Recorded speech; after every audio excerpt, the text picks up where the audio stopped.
Good morning to all of you. स्वागत है आपका हमारे चैनल तिरपलनी ऑनलाइन क्लासेज में। मैं लेकर आया हूं आपके लिए यूपी पॉलिटेक्निक इंट्रेंस एग्जाम 2020 के लिए फिजिक्स का most important chapter nature of light and reflection. ठीक, प्रकाश की प्रकृति तथा परावर्तन। इस चैप्टर से आपके हर साल इंट्रेंस एग्जाम में एक या दो क्वेश्चन पूछ लिए जाते हैं। इस चैप्टर से आपके जो प्रकाश की प्रकृति तथा परावर्तन का चैप्टर है, इससे हर साल आपके एंट्रेंस एग्जाम में एक या दो क्वेश्चन हर साल पूछे जाते हैं। यहाँ पे आपका दिया है लाइट। आखिर लाइट होता क्या है, प्रकाश होता क्या है?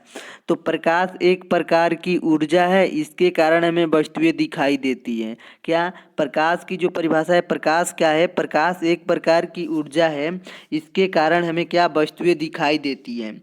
यह विद्युत चुम्बकीय तरंगों के रूप में चलता है। ठीक, जो प्रकाश होता है यह विद्युत चुम्बकीय तरंगों के रूप में चलता है। यहाँ पे दे रहा है प्रकाश निर्वात में भी गमन कर सकता है। जो प्रकाश होता है आपका वो निर्वात में भी गमन कर सकता है। अब दे रहा है निर्वात में प्रकाश की चाल 3 × 10⁸ मीटर प्रति सेकेंड होती है। जो प्रकाश की चाल होती है निर्वात में वो होती है आपकी 3 × 10⁸ मीटर प्रति सेकेंड। जल में प्रकाश की चाल 2.25 × 10⁸ मीटर प्रति सेकेंड होती है। प्रकाश तरंगें अनुप्रस्थ होती हैं। जो प्रकाश की जो चाल होती है जल में वो होती है आपकी कितनी, 2.25 × 10⁸ मीटर प्रति सेकेंड। प्रकाश क्या है, प्रकाश आपकी तरंग, जो प्रकाश तरंगे है वो आपकी अनुप्रस्थ होती हैं। आगे दे रहा है आपका प्रदीप्त वस्तुएं। प्रदीप्त वस्तुएं किसे कहते हैं? जो वस्तुएं प्रकाश उत्पन्न करती हैं प्रदीप्त वस्तुएं कहलाती हैं। जैसे आपका सूर्य हो जाएगा, तारे, जलता हुआ कोयला तथा जलती हुई मोमबत्ती हो जाएगा। ठीक, और आपका पूछा जाता है क्या, आपका पूछा जाता है अदीप्त वस्तुएं। अदीप्त वस्तुएं किसे कहते हैं? ये तो आपका प्रदीप्त वस्तुएं हो गया। अब पूछा जाता है अप्रदीप्त वस्तुएं किसे कहते हैं? वे वस्तुएं जो स्वयं प्रकाश का उत्सर्जन नहीं करती उसे अप्रदीप्त वस्तुएं कहते हैं। जैसे आपका हो जाएगा क्या, हो जाएगा आपका चंद्रमा हो जाएगा, ठीक, पृथ्वी हो जाएगा, मेज हो जाएगा, कुर्सी, टेबल, ये सब आपके हो जाएंगे। ठीक, ये आपकी अप्रदीप्त वस्तुएं हो जाएंगी। अप्रदीप्त वस्तु की परिभाषा क्या होता है, मैं फिर से रिपीट कर देता हूँ। वे वस्तुएं जो स्वयं प्रकाश का उत्सर्जन नहीं करती उसे अप्रदीप्त वस्तुएं कहते हैं। जैसे आपका चंद्रमा, पृथ्वी, मेज, कुर्सी, टेबल इत्यादि आपका अप्रदीप्त वस्तु हो जाएगा। यहाँ पे आपका दे रहा है जो वस्तुएं अंधेरे में दिखाई न देती अप्रदीप्त वस्तुएं कहलाती है। यहाँ पे आपका दे रहा है नोट में, जो वस्तुएं अंधेरे में दिखाई नहीं देती वो आपकी अदीप्त वस्तुएं कहलाती है। जैसे मेज, कुर्सी आदि। यहाँ पे दे रहा है प्रदीप्त वस्तुएं। जो प्रदीप्त वस्तु क्या, प्रदीप्त वस्तु के प्रत्येक बिंदु से अनंत किरणें निकलती है। जो प्रदीप्त वस्तु होती है आपकी, उसके प्रत्येक बिंदु से अनंत किरणें निकलती है। इस किरण समुदाय को किरण पुंज कहते हैं। जो प्रदीप्त वस्तु के प्रत्येक बिंदु से जो आपकी अनंत किरणें निकलती हैं उसे हम क्या कहते हैं, किरण समुदाय को आपको हम क्या कहते हैं, किरण पुंज कहते हैं। आगे दे रहा है क्या, ये किरणें 3 प्रकार की होती हैं। जो आपकी किरण पुंज होती है आपकी 3 प्रकार की होती है। पहला क्या है आपका, वो है अपसारी किरणें। अपसारी किरणें दे रहा है, तो अपसारी किरणें आखिर होती क्या है? तो अपसारी किरणें की परिभाषा होता है आपका, वो होता है यदि प्रकाश की सभी किरणें किसी एक बिंदु से आती हुई प्रतीत हो, अपसारी किरण पुंज कहते हैं। जैसे यहाँ पे देख सकते हैं आप, क्या अपसारी किरण एक बिंदु से आती हुई क्या हो रही है, क्या हो रहा है आपका, ये सभी किरणें आपकी एक बिंदु पर आकर क्या मिलती हुई क्या प्रतीत होती हैं। क्या अपसारी किरण की परिभाषा होता है अपसारी किरण का, उसको मैं फिर से रिपीट कर दे रहा हूँ। यदि प्रकाश की सभी किरणें किसी एक बिंदु से आती हुई प्रतीत हो उसे हम अपसारी किरण पुंज कहते हैं। जैसे यहाँ से लग रहा है आप एक ही बिंदु से आती हुई प्रतीत हो रही है यहाँ पे। ठीक, अगला दे रहा है आपका, वो दे रहा है अभिसारी किरणें।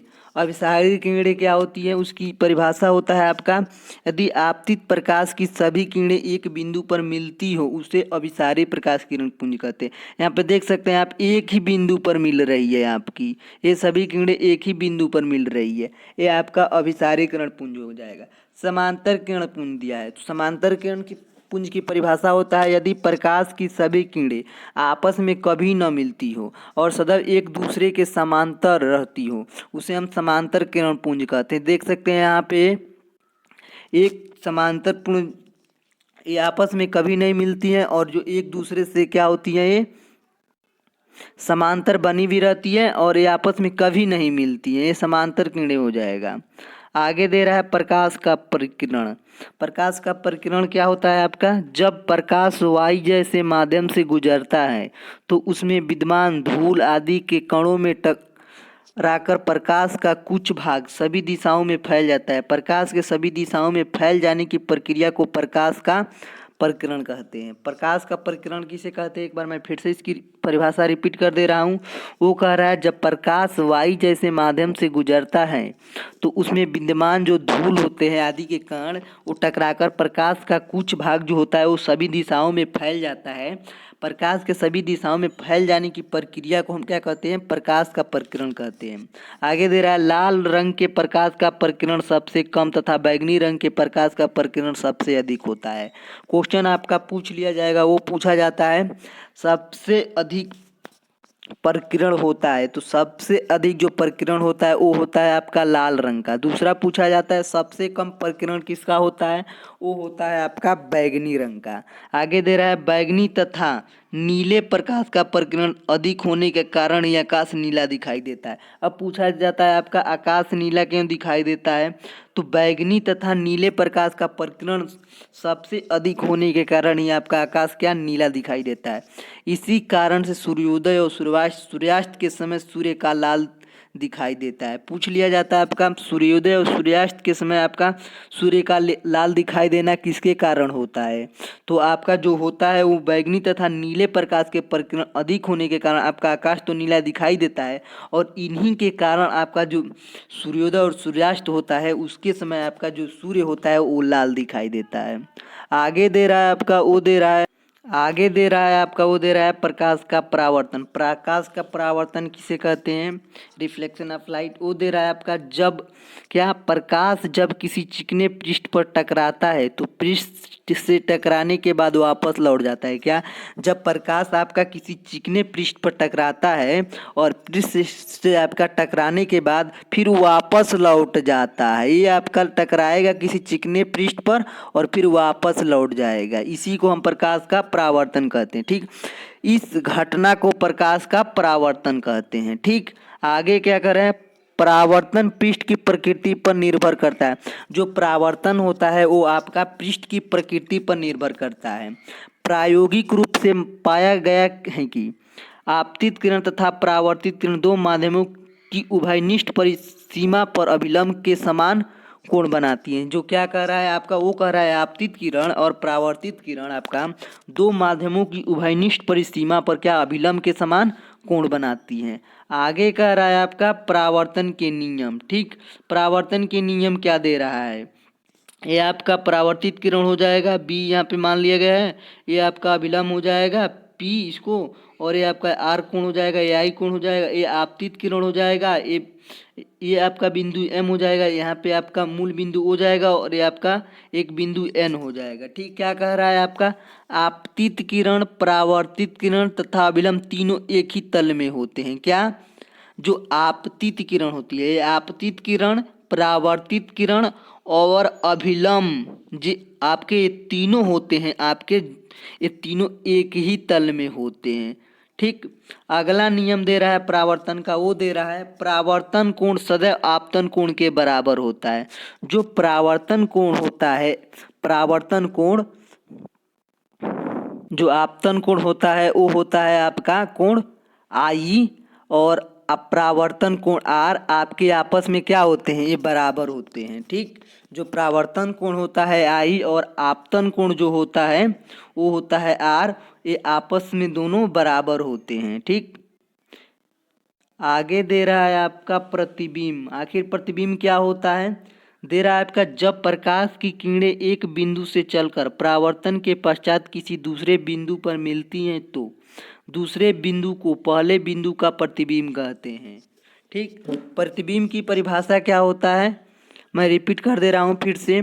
जब प्रकाश की किरणें एक बिंदु से चलकर परावर्तन के पश्चात किसी दूसरे बिंदु पर मिलती हैं, क्या, जब प्रकाश की किरणें एक बिंदु से चलकर परावर्तन के पश्चात किसी दूसरे बिंदु पर आपका मिलती हैं, तो दूसरे बिंदु को, जो दूसरी बिंदु है आपकी, पहले बिंदु का आपका क्या कहेंगे, प्रतिबिंब कहेंगे। ठीक। और प्रतिबिंब कितने प्रकार के होते हैं, तो प्रतिबिंब आपके दो प्रकार के होते हैं। पहला आपका होता है वास्तविक प्रतिबिंब, रियल इमेज। रियल इमेज क्या होता है आपका, वास्तविक प्रतिबिंब।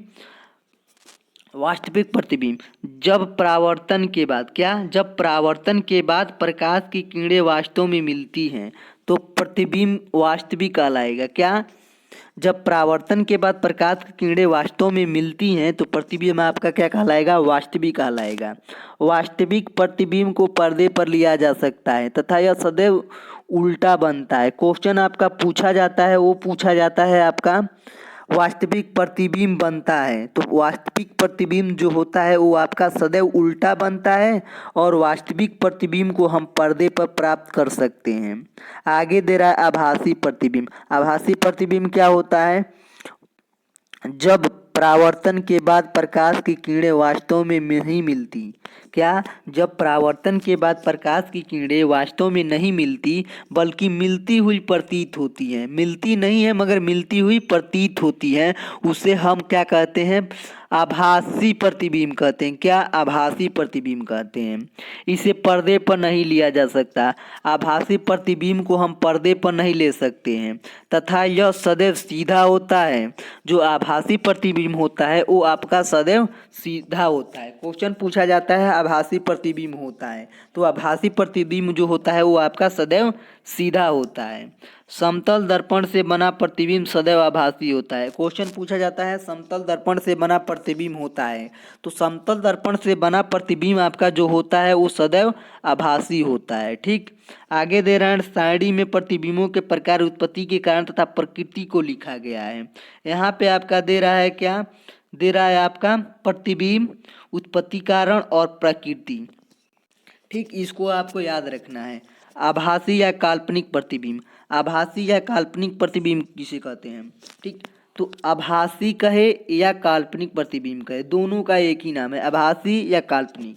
उत्पत्ति कैसे होती है आभासी और काल्पनिक प्रतिबिंब की, परावर्तन के बाद आपका वस्तु नहीं मिलती परंतु काल्पनिक तौर पर मिलती हुई प्रतीत होती है। क्या, परावर्तन के बाद आपकी किरणें वस्तु नहीं मिलती, वस्तु तो नहीं मिलती हैं परंतु काल्पनिक तौर पर, क्या, काल्पनिक तौर पर मिलती हुई आपकी प्रतीत होती है। इसकी प्रकृति क्या हो जाएगा, प्रतिबिंब सदैव सीधा बनता है लेकिन इसे पर्दे पर प्राप्त नहीं किया जा सकता है। आभासी या काल्पनिक प्रतिबिंब को हम पर्दे पर प्राप्त नहीं कर सकते हैं लेकिन इसका जो प्रतिबिंब बनता है सदैव सीधा बनता है। आगे दे रहा है वास्तविक प्रतिबिंब।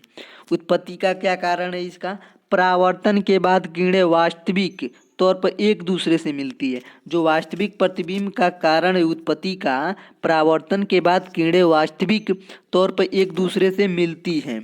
ठीक, और प्रकृति इसका क्या हो जाएगा आपका वास्तविक प्रतिबिंब का, वो हो जाएगा आपका प्रतिबिंब सदैव उल्टा बनता है। जो वास्तविक प्रतिबिंब होता है वो आपका सदैव उल्टा बनता है और इसे पर्दे पर प्राप्त किया जा सकता है। जो वास्तविक प्रतिबिंब होता है उसे हम पर्दे पर प्राप्त कर सकते हैं। आगे दे रहा है आपका समतल दर्पण, प्लेन मिरर। ये क्या होता है समतल दर्पण, समतल दर्पण आपका कांच की समतल प्लेट से काटा गया भाग है। क्या, समतल दर्पण आपका कांच की प्लेट से काटा गया भाग होता है। इसके एक पृष्ठ पर चांदी अथवा पारे की पॉलिश करके उसके ऊपर लाल रंग का आयरन ऑक्साइड पेंट किया जाता है। जो समतल दर्पण होता है आपका, क्या, जो समतल दर्पण होता है उसके एक पृष्ठ पर हम चांदी अथवा क्या पारे की पॉलिश करके उसके ऊपर हम लाल रंग का आयरन ऑक्साइड का पेंट चढ़ा देते हैं। ठीक, ये आपका समतल दर्पण होता है। समतल दर्पण की परिभाषा क्या होता है, मैं फिर से रिपीट कर दे रहा हूँ।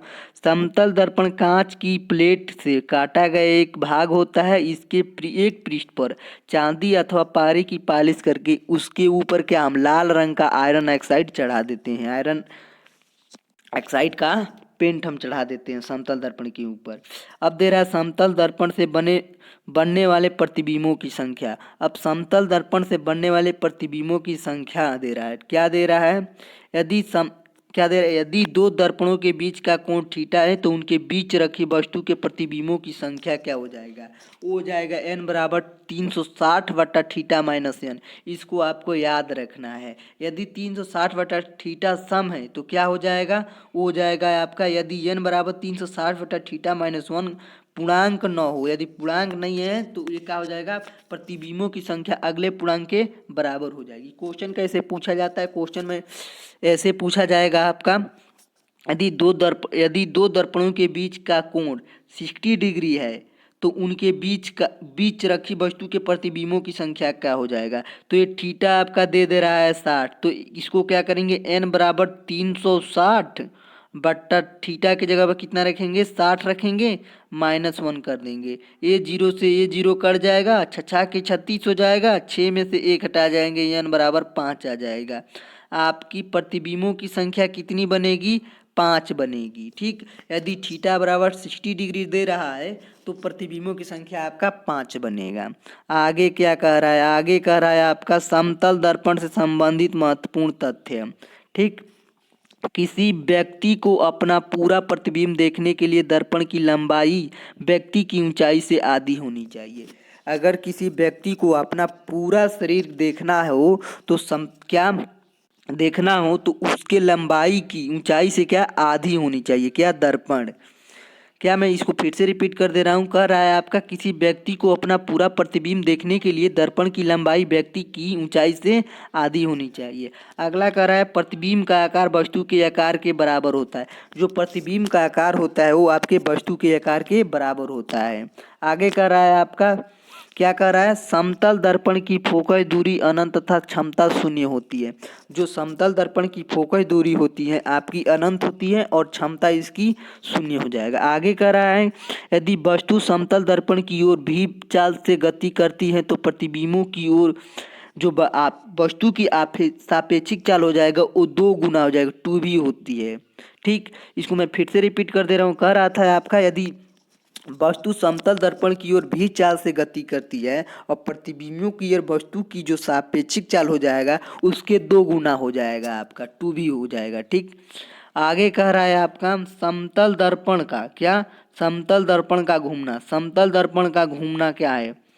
यदि समतल दर्पण को थीटा कोण घुमा दिया जाए तो परावर्तित किरण 2 थीटा घूम जाएगी। क्या? अगर समतल दर्पण को हम थीटा घुमा देते हैं तो परावर्तित किरण आपका 2 थीटा यानी कि 2 गुना घूम जाएगा आपका। क्वेश्चन अगर दे दिया है आपका, यदि समतल दर्पण को 60 डिग्री घुमा दिया जाए तो परावर्तित किरण आपका कितना घूमेगा? वो आपका 2 गुना घूमेगा, तो यानी कि 16 × 2 कर देंगे, आपका 120 हो जाएगा। ठीक, आगे कह रहा है विसरित परावर्तन। विसरित परावर्तन क्या होता है? किसी खुरदुरे पृष्ठ से प्रकाश के चारों ओर बिखरने की घटनाओं को विसरित परावर्तन कहते हैं। क्या? किसी खुरदरे पृष्ठ से प्रकाश के चारों ओर बिखरने की घटना को हम क्या कहते हैं? विसरित परावर्तन कहते हैं। आगे कह रहा है पार्श्व परिवर्तन। ये क्या होता है आपका? ये होता है आपका, जब हम अपना प्रतिबिंब समतल दर्पण में रखें तो हमारे दाएं हाथ का प्रतिबिंब बाएं हाथ तथा बाएं हाथ का प्रतिबिंब दाएं हाथ दिखाई पड़ता है। इस प्रकार वस्तु के प्रतिबिंबों को पार्श्व बदल जाते हैं। इस घटना को पार्श्व परिवर्तन कहते हैं।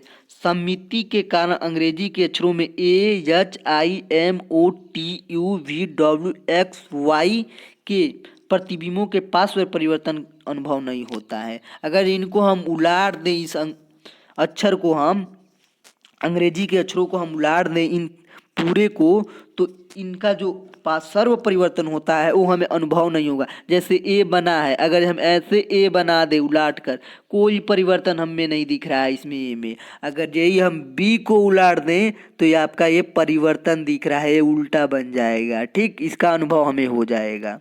आगे कह रहा है आपका क्वेश्चन, एक उदाहरण दे रहा है आपका, यदि 2 समतल दर्पणों के बीच का कोण 50 डिग्री है तो उनके बीच रखी वस्तु के प्रतिबिंबों की संख्या क्या हो जाएगा। तो क्या लिखेंगे, प्रतिबिंबों की संख्या n बराबर क्या हो जाएगा आपका, फार्मूला 360 बटा थीटा माइनस 1 हो जाएगा आपका। अब n बराबर थीटा बराबर आपका कितना दे रहा है, वो दे रहा है आपका 50 डिग्री। अब इसमें हम 50 रखेंगे, 360 बट्टा 50 माइनस 1 कर देंगे। ठीक, ये जीरो से ये जीरो कट जाएगा। अब इसको हम भाग देंगे तो कितना हो जाएगा, ये आपका मैं भाग यहाँ पे दे रहा हूँ, 5 भाग्य आपका 36 हो जाएगा। तो ये हो जाएगा आपका कितना, 5 सत्ते 35 हो जाएगा आपका। ठीक, ये एक आपका बच जाएगा, दशमलव बढ़ा देंगे, जीरो उतार देंगे। ठीक, ये हो जाएगा 5 सत्ते 5 दूना 10 हो जाएगा, कट जाएगा, 7.2 आएगा आपका। ठीक, आपका कितना आएगा, वो आएगा 7.2 आएगा। तो हम क्या करेंगे, यदि n का मान क्या हो जाएगा, यदि n का पूर्णांक नहीं है तो तब प्रतिबिंबों की संख्या क्या हो जाएगा आपका, 7 हो जाएगा। यहाँ पे आपका क्या दे रहा है, प्रतिबिंबों की संख्या n बराबर 360 बटा थीटा माइनस 1 इक्वल टू हो जाएगा 360 बटा 50 माइनस 1। ये आपका यहाँ पे 7 होगा, क्यों, ये जीरो से ये जीरो आपका कट जाएगा और 36 भागे 5 आएगा तो आपका 7 बार में जाएगा, 7 पचे आपका 35 हो जाएगा, एक बच जाएगा, पॉइंट लगाएंगे, जीरो उतारेंगे तो 5 दूना 10, 7.2 आएगा आपका। यहाँ पे आपका हो जाएगा 7.2 होगा आपका। ठीक, यहाँ पे क्वेश्चन में ये 7.2 हो जाएगा। ठीक, अब यदि n का मान पूर्णांक नहीं होता तब प्रतिबिंबों की संख्या क्या हो जाएगा, वो हो जाएगा आपका 7 हो जाएगा। आगे कह रहा है एक्सपर्ट टिप्स दे रहा है, ये क्या दे रहा है, वो दे रहा है आपका सभी वस्तुएं प्रकाश के कारण ही दिखाई देती है। जो सभी वस्तुएं होती है हमें वो प्रकाश के कारण ही दिखाई देती है। आगे कह रहा है निर्वात में प्रकाश की चाल 3 इंटू 10⁸ मीटर प्रति सेकेंड तथा जल में इसकी चाल 2.25 इंटू 10⁸ मीटर प्रति सेकेंड होती है। जो होती है आपकी जल में प्रकाश की चाल वो होती है आपकी 2.25 इंटू 10⁸ मीटर प्रति सेकेंड। आगे कह रहा है प्रकाश तरंगे, जो प्रकाश तरंगे होती है आपकी अनुप्रस्थ है। अब कह रहा है आपका कह रहा है परावर्तन के दो नियम हैं। ठीक, दो दर्पणों के बीच का कोण थीटा है तो उनके क्या दोनों के बीच रखी एक वस्तु के प्रतिबिंबों की संख्या n बराबर 360 बटा थीटा माइनस 1 हो जाएगा। आगे कह रहा है आपका यदि n का मान पूर्णांक न हो तो अगले पूर्णांक के बराबर होगा। समतल दर्पण में पार्श्व परिवर्तन की घटना देखने को मिलती है। आगे कह रहा है अंग्रेजी वर्णमाला की कुछ अक्षरों से सम्मिलित के कारण पार्श्व परिवर्तन आभास नहीं होता है। आगे कह रहा है किरणें 3 प्रकार की होती हैं, कौन कौन, अपसारी, अभिसारी तथा समांतर किरणें। समतल दर्पण की फोकस दूरी अनंत होती है। जो समतल दर्पण होता है आपका फोकस दूरी उसका होता है अनंत होता है। फलतः क्षमता हो जाएगा एफ, इसका क्षमता हो जाएगा वो हो जाएगा आपका 1/f यानी कि 0 होती है। ठीक,